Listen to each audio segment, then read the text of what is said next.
Hello student, welcome back to my channel JK physics में आप सभी का स्वागत है। तो आइए बच्चों, आज हम लोग एक बहुत ही प्यारा सा, एक बहुत ही सुंदर सा टॉपिक डिस्कस करेंगे और यह टॉपिक एग्जाम के पर्पज से बहुत इंपॉर्टेंट है। तो चलिए स्टार्ट करते हैं। आज हम लोग सीखने वाले हैं pure inductor circuit. Pure inductor का मतलब होता है कि एसी सर्किट में केवल यानी ओनली इंडक्टर लगा हो। जैसे मान लो कि यहाँ पे एक इंडक्टर है जिसका इंडक्टेंस L है और इसके साथ में एक एसी वोल्टेज जुड़ा हुआ है V equal to V naught sine omega t. यह क्या है बच्चों? एसी वोल्टेज है और इसी के साथ में अगर एक इंडक्टर जुड़ा होता है तो उसे हम क्या कहते हैं? प्योर इंडक्टर सर्किट कहते हैं। अब क्वेश्चन यह है कि हमने यहाँ पे वोल्टेज अप्लाई किया तो इसमें करंट कितना डेवलप होगा, और जो करंट डेवलप होगा उस करंट का इक्वेशन क्या आएगा? वह करंट वोल्टेज से कितना आगे चलेगा, कितना पीछे चलेगा, ये सभी क्वेश्चंस हम लोग इसमें करेंगे। तो मेरे प्यारे बच्चों देखो, मान लो कि यहाँ का वोल्टेज V है तो यहाँ पर भी कुछ ना कुछ पोटेंशियल डिफरेंस आएगा। मान लेते हैं कि VL है यहाँ का पोटेंशियल डिफरेंस, और इस सर्किट में किसी पार्टिकुलर टाइम पर मान सकते हैं कि करंट I फ्लो कर रहा है, या किसी पार्टिकुलर टाइम पे है। हमने आपको पिछले क्लास में भी कहा था कि हम करंट के डायरेक्शंस को शो नहीं कर सकते हैं, लेकिन हाँ किसी इंस्टेंट पर दिखा सकते हैं कि करंट ऐसे फ्लो करता है, या ऐसी करंट इसमें फ्लो करेगा वो तो आगे भी जाएगा पीछे भी आएगा, ऐसे भी डायरेक्शन हो सकता है, ऐसे भी हो सकता है। ओके, अब इसका वैल्यू कितना है? I है, I करंट इसमें फ्लो कर रहा है। हम लोगों ने पढ़ा था किरचॉफ्स लॉ, याद है? किरचॉफ्स का सेकेंड लॉ क्या कहता है? किसी भी सर्किट में जो पोटेंशियल डिफरेंस होता है उसका अलजेब्रिक सम 0 होता है। तो अगर इस सर्किट में देखें तो V प्लस VL का वैल्यू कितना होगा? 0 होगा। तो हम कहेंगे according to KVL, Kirchhoff's voltage law, V plus VL बराबर 0 होगा। अच्छा मेरे प्यारे बच्चों, इस VL का वैल्यू कितना आता है ये भी आप सबको याद होगा। VL मतलब किसी इंडक्टर में प्रोड्यूस EMF है, इलेक्ट्रोमोटिव फोर्स, उसी को वोल्टेज कह रहे हैं। तो लिखेंगे बट वी नो, हम लोग जानते हैं VL का वैल्यू कितना होता है? तो माइनस में DL अपॉन कितना? DT, और यहाँ पे L होता था, याद है सबको? VL equal to IL DI था बच्चों, सॉरी यहाँ पे। तो इस VL का वैल्यू कितना होगा? तो हम जानते हैं यहाँ पे बट VL मतलब यहाँ पर इलेक्ट्रोमोटिव फोर्स या पोटेंशियल डिफरेंस, इसका वैल्यू आता है L DI बट्टे DT, ये वैल्यू आता है। इसका वैल्यू उठा के यहाँ पर रख लो, इसलिए V और प्लस यहाँ पे माइनस में L DI upon DT equal to 0, ये पूरा वैल्यू। V इक्वल टू हो जाएगा L DI अपॉन DT, इतना होगा। इस V का वैल्यू कितना है? तो V naught sine omega t है, तो यहाँ पर रख देते हैं V naught sine omega t equal to L DI upon DT। हमें करंट का वैल्यू निकालना है, तो इस DT को इधर मल्टीप्लाई कर देते हैं और L से डिवाइड करते हैं, तो आएगा value DI equal to V naught बट्टा L और यहाँ पे sine omega t into DT। इतना में किसी को दिक्कत नहीं है। देखो यह क्या है बच्चों? छोटा सा करंट है और हमें निकालना है इसके अंदर टोटल करंट। तो हम इसको इंटीग्रेट कर सकते हैं, तो लिखेंगे इंटीग्रेटिंग बोथ साइड, दोनों साइड में इंटीग्रेशन करते हैं। और इंटीग्रेशन करेंगे तो क्या हमको मिलेगा, जरा देखो, आएगा बच्चों D I equal to V naught L और यहाँ पे sine omega t into D T, ये वैल्यू।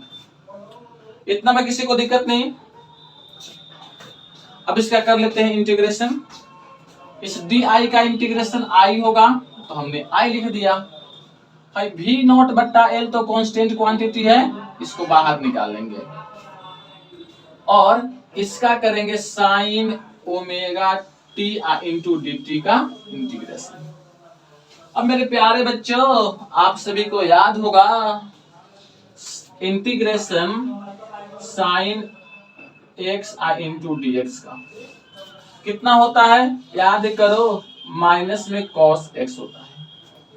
तो इसका इंटीग्रेशन कितना आएगा, कॉस में होगा, तो लिखेंगे वी नॉट बट्टा एल और यहाँ पे आ जाएगा माइनस में कॉस ओमेगा टी।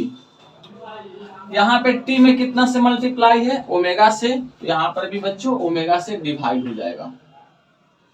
तो इस तरह से आई इक्वल टू वी नॉट बट्टा एल माइनस में कॉस ओमेगा टी, यह करंट का इक्वेशन आया।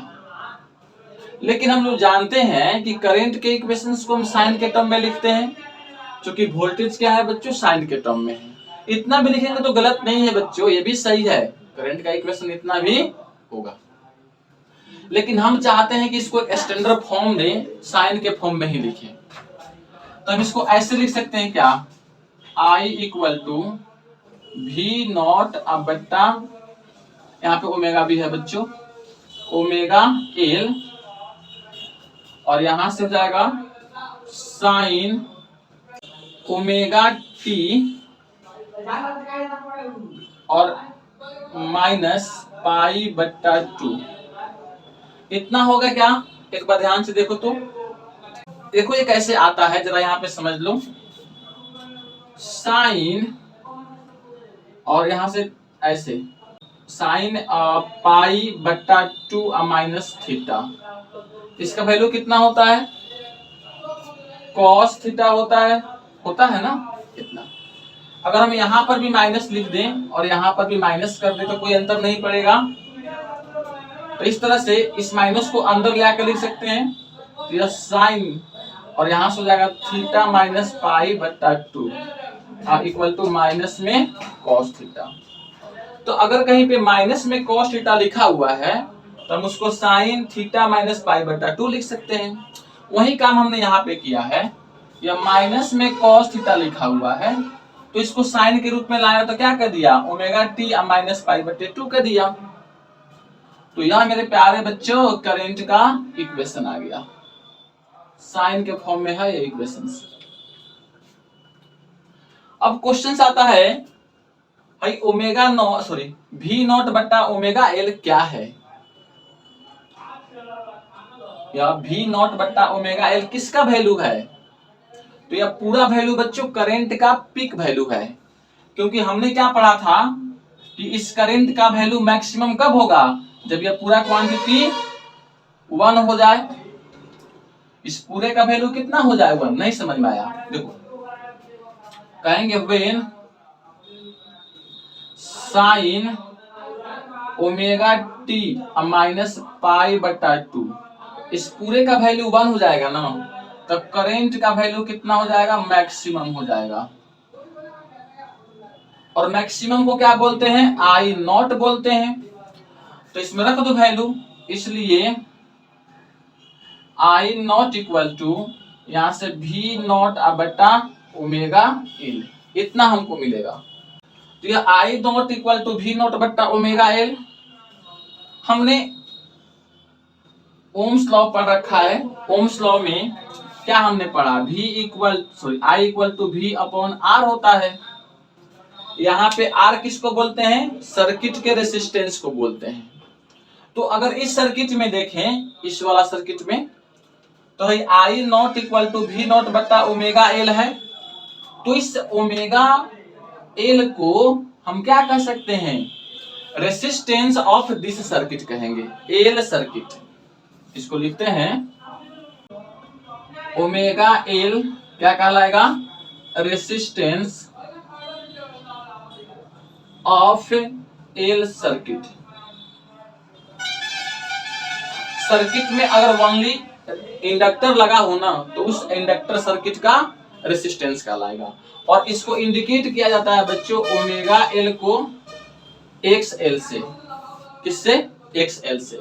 और एक्स एल को पढ़ते क्या है, जरा ध्यान से देखो, इसको पढ़ते हैं बच्चों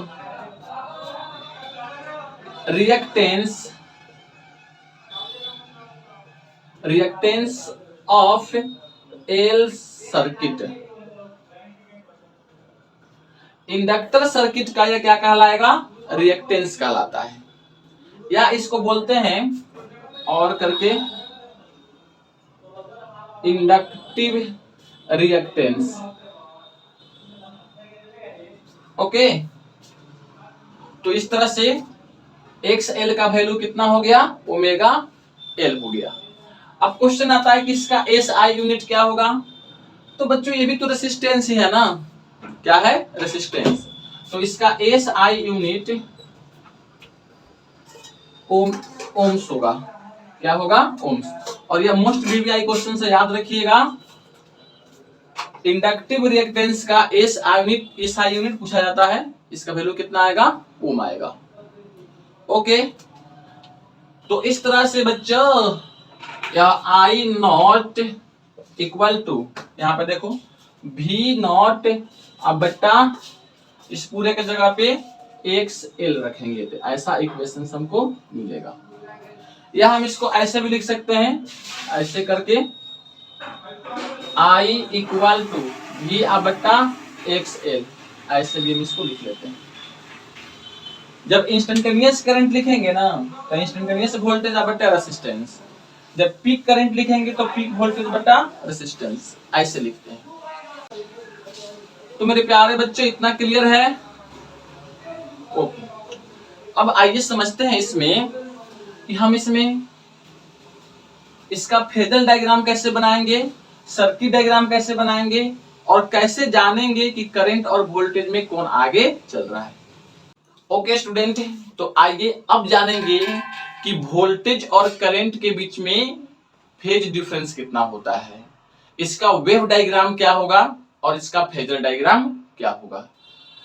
तो आप सबने पढ़ा कि V equal to V naught sine omega t, यह अप्लाइड वोल्टेज का इक्वेशन है। और करंट का इक्वेशन कितना आया, I equal to I naught sine omega t minus pi बट्टे 2, यह करंट का इक्वेशन आया। हमें दोनों में जानना है कि फेज डिफरेंस कितना है। तो वोल्टेज का फेज कितना है बच्चों, इसको मान लो φ1, और φ1 इक्वल टू हो जाएगा omega T, omega T. Current का फेज φ2 कह देते हैं इसको, और यह है ओमेगा टी माइनस पाई बट्टे 2। अगर दोनों में डिफरेंस निकालें तो उसको बोलते हैं फेज डिफरेंस, फेज डिफरेंस।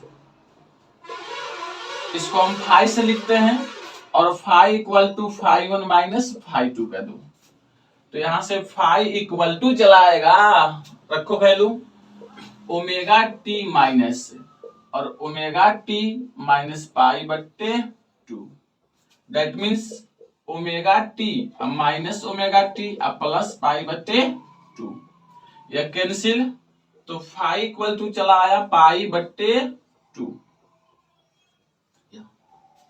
यह आया फेज डिफरेंस। अब क्वेश्चन यह आता है कि वोल्टेज और करंट में आगे कौन है। तो मेरे प्यारे बच्चों देखो, वोल्टेज का फेज यह है और यह करंट का फेज है। वोल्टेज का फेज है ओमेगा टी और करंट का फेज है ओमेगा टी माइनस पाई बटा 2। तो इस दोनों को ध्यान से देखिएगा, तो वोल्टेज क्या है, आगे है, और करंट क्या है, पीछे है।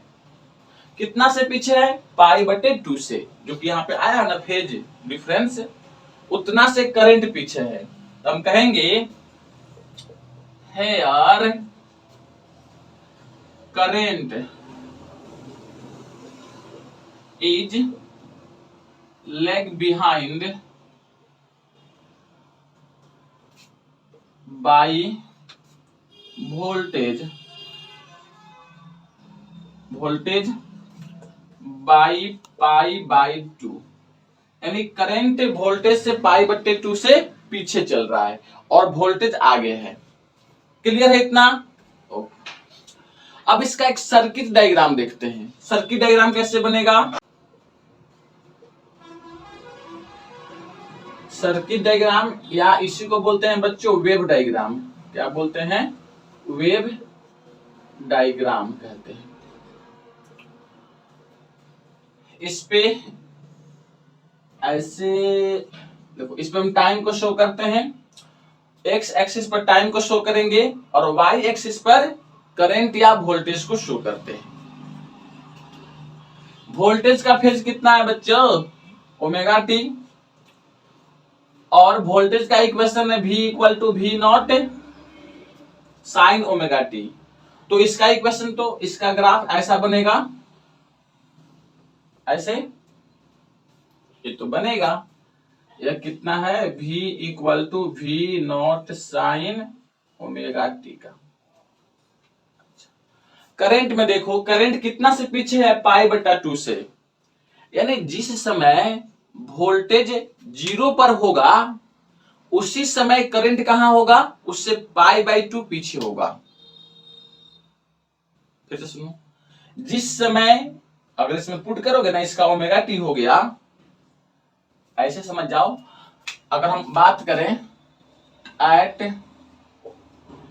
टी इक्वल टू 0 पे, तो इसमें क्या लोगे तो फाई 1 का वैल्यू कितना आएगा? 0 आएगा। लेकिन फाई 2 कितना होगा बच्चों? पाई बाई 2 होगा माइनस में। रख लो वैल्यू यहाँ पे। तो वोल्टेज जिस समय 0 पर होगा उसी समय करंट क्या होगा? पाई बाई 2 से पीछे होगा। माइनस शो यह करता है कि करंट वोल्टेज से पीछे है। तो इसका मतलब यह है कि यह वोल्टेज का इक्वेशन हो गया। तो करंट क्या होगा बच्चों? पाई बाई 2 से पीछे।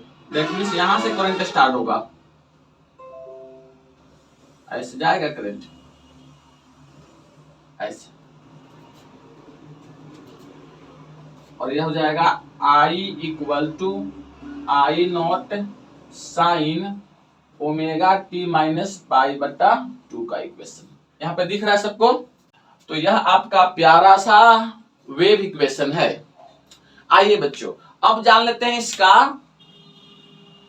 फेजर डायग्राम कैसे बनाएंगे। इतना अगर आपने नोट कर लिया है तो अच्छी बात है, नहीं तो फटाफट इसका एक स्क्रीनशॉट ले लें। फेजर डायग्राम देखिए, इसके लिए आपको यह वाई एक्सिस लेना है और यह एक्स एक्सिस। इस एक्स एक्सिस पर यह एक्स डैश, यह वाई डैश मान लीजिए। पहले हम वोल्टेज के फेज को दिखाते हैं इसमें। अब ध्यान से समझना बाबू, लिखा हुआ है ना V equal to V naught और साइन ओमेगा टी। तो यह ओमेगा टी क्या है? पूरा एंगल है। साइन के अंदर जो भी एंगल बन रहा है, या इसको हम फेज कहते हैं। तो वोल्टेज किसी पार्टिकुलर टाइम पर कितना का एंगल बना रहा है? ओमेगा टी का। यानी उसका फेज कितना है? Omega t. तो एक्स एक्सिस से हम मेजर करते हैं एंगल को, एक्स एक्सिस से एंगल को मेजर करते हैं।